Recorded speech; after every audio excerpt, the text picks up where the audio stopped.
Hello, this is the girl with the controller, and while I'm working on the next game analysis video, I just wanted to share a quick story about how I met one of you lovely people in real life.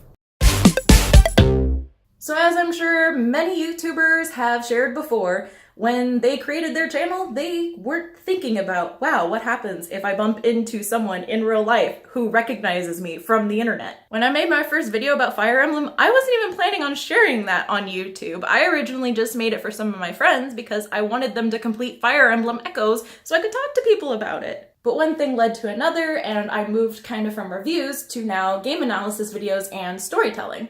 Now, this person, it wasn't entirely coincidence that she found my channel, because basically a friend of mine told one of her friends who told this person. So like 3 generations, 3 degrees of Kevin Bacon, but girl with the controller. So it was a Sunday, and I was actually visiting a church that several of my friends work at. And she, at the time, it's a pretty small church, and in the back corner they have like a little coffee bar, and she was working at that. She was actually talking to one of my friends who works there, and when she saw me walk by, apparently, at least this is what my friend told me, sorry if this is not the truth, you can correct it in the comments if you want to, but apparently she said, wait a second, is that the girl with the controller? And my friend was like, oh my gosh, you know her channel? Like, I have to introduce you guys. So when she told me that someone who knew my channel was at the back of the church, it was definitely a weird feeling for me. This is the first time anyone's ever recognized me from something from the internet. But because the service hadn't started yet, I decided to walk back there and wanted to introduce myself and say hello. And from the little bit that we got to talk then, I discovered that she kind of grew up more with PlayStation games, and so she was really passionate about those, while I grew up more with Nintendo and was more recently getting into PlayStation.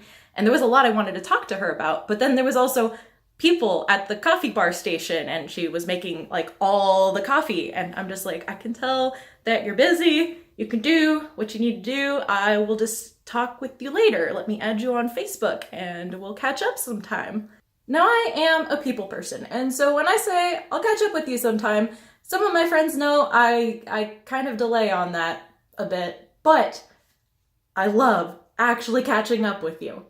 So about a month, maybe if just a few weeks passed from when I met her at church, and then we became Facebook friends, and I reached out to her again and said, hey, I still would really love to get to know you better. Would you like to get coffee sometime?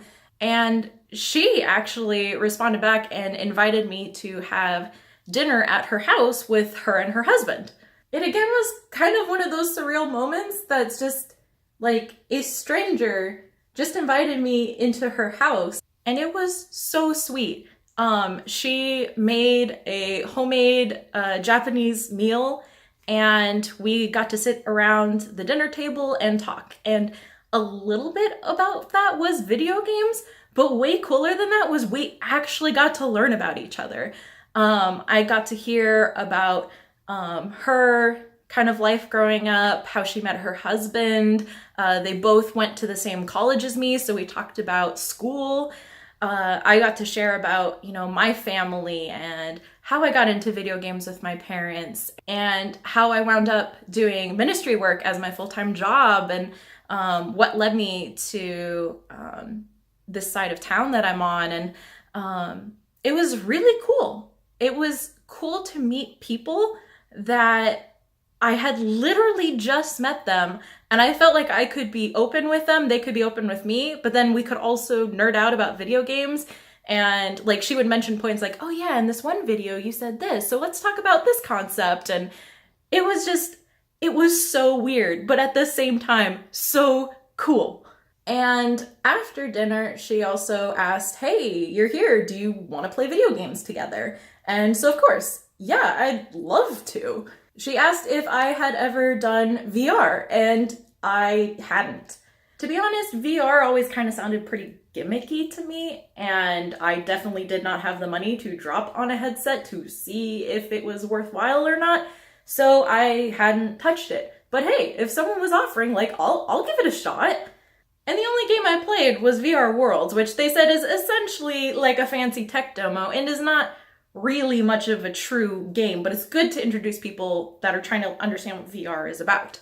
I'm honestly still kind of skeptical if the future of video games is really going to be VR or if this is just a trend for the time, but I really enjoyed it a lot. Like, do you remember the feeling of picking up a Wiimote for the first time and playing Wii Sports and it felt like the coolest thing you ever did? And yes, eventually that novelty did wear off, and now we know motion gaming is not as big as it once was, but it was still such a cool experience, and it is so cool to see what is being considered video games now. How far can we push the medium? What does it mean to be interactive? And after finally getting to play VR for the first time, we also got to play the new Mario Party for Switch. And I honestly didn't really grow up with Mario Party. I've played the old N64 classic games like twice, and I've played some of the later ones a couple times, but for me, Mario Party was just kind of like, eh.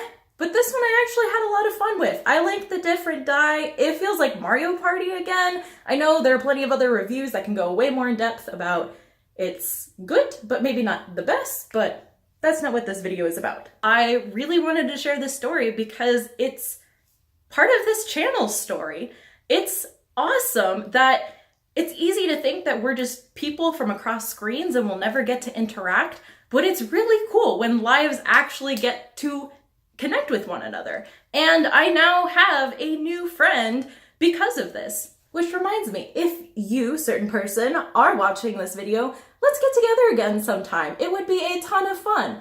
And for you guys, if ever the chance happens that we cross paths in day-to-day life, please say hi. I'd love to talk to you too. If this channel gets to be more than just me ranting about tales of gaming or ranting about game analysis videos, but it's actually, I get to make friends and connections with people and we get to invest in each other's lives, that would be amazing. That would be so much more beyond what I could have ever hoped this channel to be. And so getting to meet this person was like one step of that. It was so amazing to just, and I feel like I keep saying amazing. I'm sorry, I did not have a script for this, but it means so much to be invited into a stranger's home and to feel like I can be open and honest and share stuff about my personal life and share about my faith and share about my job and share about video games and be able to communicate in that way with someone and connect with someone like that. So I am grateful for the opportunities that this platform presents, and I am really excited for the future of what this channel could be. And again, to said person, you know who you are. Thank you so much, and I hope we get to meet again soon. And to the rest of you guys who watched, Christmas time is coming up. Merry Christmas. If you do not celebrate Christmas, happy holidays. 2019 is right around the corner, and we'll see what this next year has in store. And I hope you have a lovely day.